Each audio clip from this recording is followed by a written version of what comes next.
Welcome to MMTV, my name's Tim Sylvie. In this video we're talking about three subjects that might be perceived as unpopular opinions. Number one, that Lance Stroll is actually a very good driver. Number two, that sim racing is a bit boring. And number three, that Formula E's showdown in Berlin is a bad idea.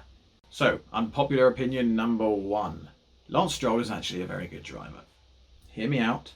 Yes, he's a pay driver, we all know that. His dad owns everything in the world, pretty much ever. He paid around $80 million prior to Lance's Williams F1 seat in 2017. However, that year he finished just 3 points from his illustrious teammate in Felipe Massa. He also got a podium that year in frankly what was a terrible car, and was the second youngest driver to score a podium and the youngest ever driver to get onto the podium in his rookie season. Not bad. In 2018, he finished the season with Williams ahead of his teammate Sergei Sorokin and ahead of Le Mans winner in the former Brendan Hartley, what was then the Toro Rosso team. That same year, good old Dad dived into his extraordinarily deep pockets to snap up Force India, Racing Point, or whatever iteration it was back then, and much to the complete shock of F1 fans around the world, Lance landed a seat with the team for 2019 alongside highly rated master craftsman Sergio Perez.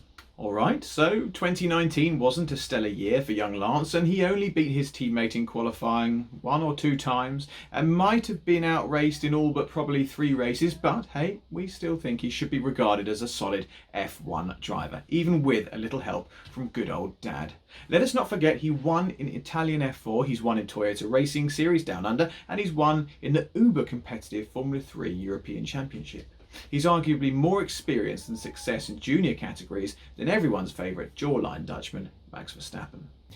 In summary, would Lance have got an F1 seat without Dad's cash? Probably not. But he's there now, and we think he's worth backing. Go Lance. Next up, sim racing. Is it just a bit boring? It's just not the real deal, is it? There's nothing quite like real-world racing, and while we all like to see Sergio Aguero mixing it up with Lando Norris, it just doesn't get me excited. You've got technical issues where drivers vanish from poor Wi-Fi connections, game bugs, but my main gripe is the controversy that has crossed over into real-world racing. Obviously, Kyle Larson deserved the book being thrown at him for what was very poor use of language in any field, let alone racing. But I have to admit, I did feel pretty sorry for Daniel Abt, who got the boot from Audi for putting a ringer into his virtual seat. He was hit with a $15,000 fine and of course losing his real world seat. The chap he put into the seat was binned from all future rounds of another online gaming competition. Having said all that, sim racing is here to stay, even after the return of real racing.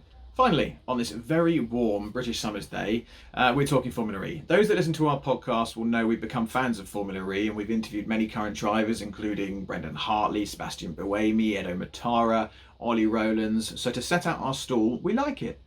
But in Berlin, they're racing 6 times in the space of 9 days, with 3 double headers at the start of August at Tempelhof Airport. Tempelhof. There'll be 3 track layouts, which presents its own challenges for the teams around preparation, lack of sim work, and generally heading into the unknown. It's going to be massively challenging for everyone involved as the teams embark on this showdown. This will mean we'll have completed 11 races in the Formula E season. We've not come that close to such few races since 2015-16, when there were only 10.